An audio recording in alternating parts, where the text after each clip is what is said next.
Studying can be a very challenging task for many students, especially at a time where all studying for classes must be done by yourself.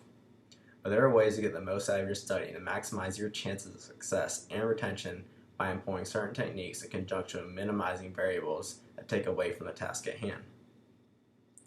It is apparent from the studies of the University of West Virginia psychology professor Daniel Willingham in the Washington Post. He says that 66% of the kids that drop out of college drop out as a result of not knowing how to properly study. It is obvious that better study habits can be beneficial to many there in college by helping motivation and exponentially reducing the amount of stress on those students. One of the first steps is determining how you perform under different circumstances to figure out what settings work best for you when you study. The University of Colorado recommends figuring out if you concentrate better with background noise such as music, or if you work better in silence, as well if you study better alone or with a group. Once you decide what niche you fit into, then you can find or form study set areas to meet your needs. Your study area should be neat and organized, as well as have adequate lighting so your eyes aren't straining and to keep you more alert. And if possible, natural light is always the best. Once you find a couple of study spots, it is best to move every so often while studying, which will help in retention, supported by the New York Times and multiple experiments. An additional step you may be able to add to some of your spots are candles or other types of aromatherapy, which have been proven to help concentration and reduce stress when studying, as Florida National University has also suggested. I myself use candles about every time that I study.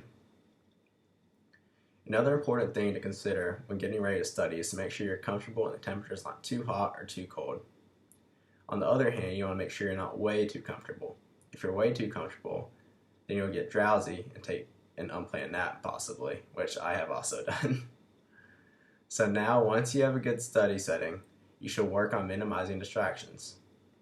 Many students, including myself at times, have difficulty disconnecting from all else going on in the world and focus on one task for an extended period of time, especially with social media. During this time, you should put your phone somewhere where you don't have access to it. Personally, I put my phone on Do Not Disturb and put a timer on it for the block of time I want to study for before a break, and make sure it's out of reach and out of sight. Florida International University recommends that if this is troublesome for you to self-discipline yourself, you should give your phone to a friend or family member and tell them not to give it back until a certain amount of time. If you don't want to do either of these two things, then there are also apps that restrict your access for a certain amount of time while you study.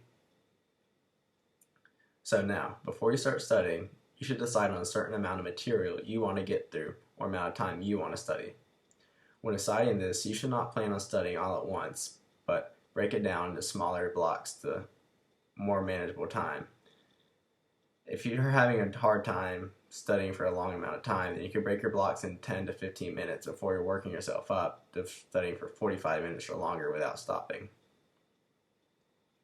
Once you have reached the end of a study block, it's important to reward yourself and take a small break, preferably like 5 to 10 minutes, but it can be longer. During this time, you can get on your phone, get a snack, a drink such as like peanuts, fruit, coffee, water. I like tea. And having these rewards will cause you not to dread studying so much and sustain you long enough to get through your next study block. If you're starting to get really tired, you can also go for a walk, work out, or even take a short 30 to 45 minutes nap to like re-energize you.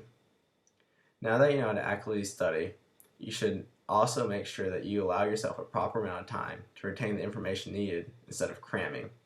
This will help you on the test to remember better, as well in the years to come due to future courses building upon the information you have already learned. So the next time your teacher says you should have learned this last semester, you won't just look up and have no idea what they're talking about, but have actual recollection of the lesson that you learned last semester.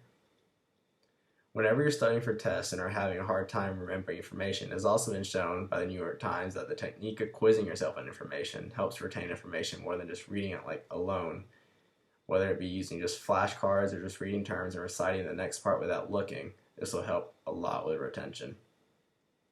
After you create a good study setting, eliminate distractions, break down study sessions, and reward yourself for studying, your studying should improve over time after lots of practice, and along with that, it is also important to make sure you have a good sleep schedule to make sure your brain is rested and ready to work.